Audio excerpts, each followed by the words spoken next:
I'm going to talk a little bit today about truss bridges in general and how Ball's Bridge is related to other bridges, and in so doing describe how it is significant. A truss bridge is any bridge basically that features a triangular framework of steel, iron, in terms of cast iron or wrought iron, and these are all truss bridges here. I think all these are from Ontario in this picture.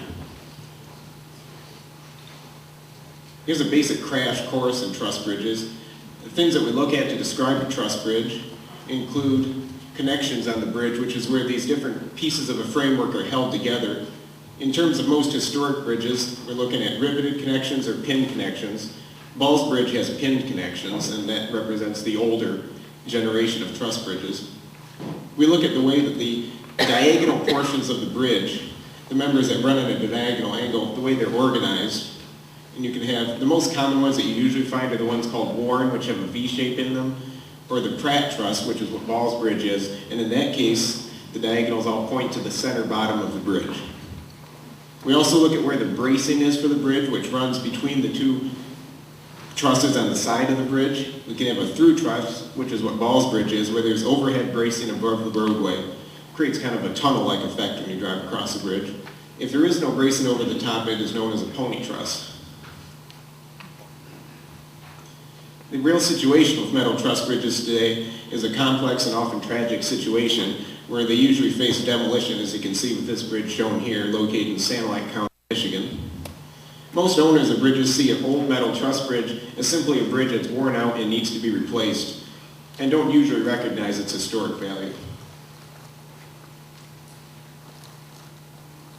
As an example of a very recent incident, in Hamilton County, Ohio, this giant historic bridge was demolished October 11th. This just happened. The bridge was located a quarter mile away from its replacement, and the county just demolished it just to get rid of it. They weren't willing to spend any money to repair it, even just for pedestrian use. There's certain elements about a truss bridge that makes it historically significant. Pin-connected truss bridges are basically a snapshot of materials used during a period of history, specifically the period generally from the late 1800s to the early 1900s. And here I have some detailed pictures of a truss bridge that show some of the features that are interesting. You have vertical members on truss bridges, and they can have a thing called V-lacing, and they're part of what we call a built-up member, which means instead of just having a simple I-beam, they took different pieces of metal and assembled them together using rivets and these various lacings, or also they'd sometimes use lattice to connect them together, or they'd sometimes use something called a batten too, just a way of connecting them. The V-lacing and lattice, in my opinion, really adds to the beauty of a bridge. And you can see here a built-up beam cross-section. You can see all the different pieces of metal that are used to connect it together. And also, this is really important because this is something that Ball's Bridge has. The main beams that are under the bridge that we call floor beams, they're an old-fashioned type of beam. They're really a true I-beam. Usually you're not seeing true I-beams today. They're what we call wide flange beams. And they used to be called American Standard beams, and Ball's Bridge actually has these, and I personally feel that's something that's very significant on the bridge. There are certain things about Ball's Bridge itself that make it significant. As an 1885 construction date, that's pretty old in the world of metal truss bridges. In the 1870s, they built a lot of what we called bowstring truss bridges. If you're ever in London, Ontario, there's a bridge called Blackfriars Bridge. That's an example of that. But by the 1880s, this Pratt through truss became much the most common bridge built, and Ball's Bridge is falling pretty early in that since they were built through 1900 and a little bit into the 1900s.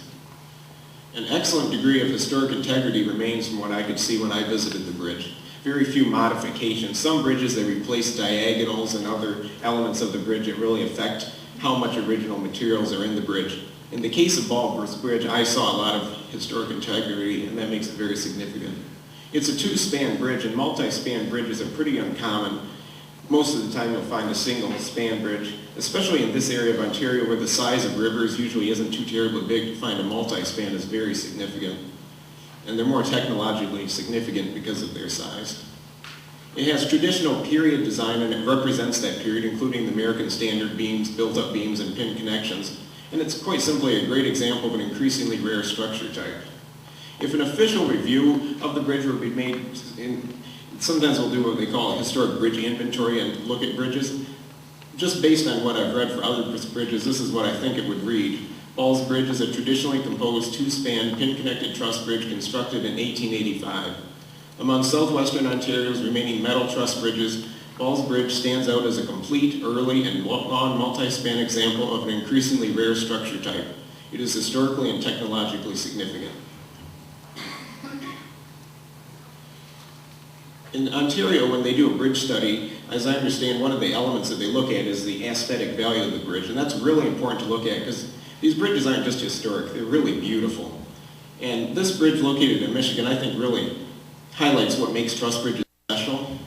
They're a noticeable bridge and they have all the elements to them that make them give them a complex geometric art.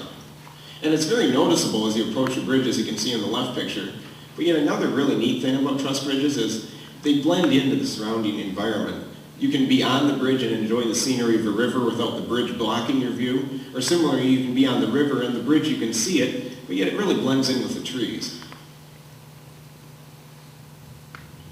And in conclusion, there's one more asset that I personally feel Ball's Bridge has that offers a really great reason to preserve it, and that's community support. And all you people here have demonstrated that. So many of these bridges in rural areas are demolished because very few people are even aware of how significant they are. And with Ball's Bridge, because there's all these people that know about it, that just gives all the more reason to preserve it. There's people here who are going to be happy to see this bridge preserved. And so in my opinion, for history, for beauty, and for community, Ball's Bridge deserves a full restoration. Thank you.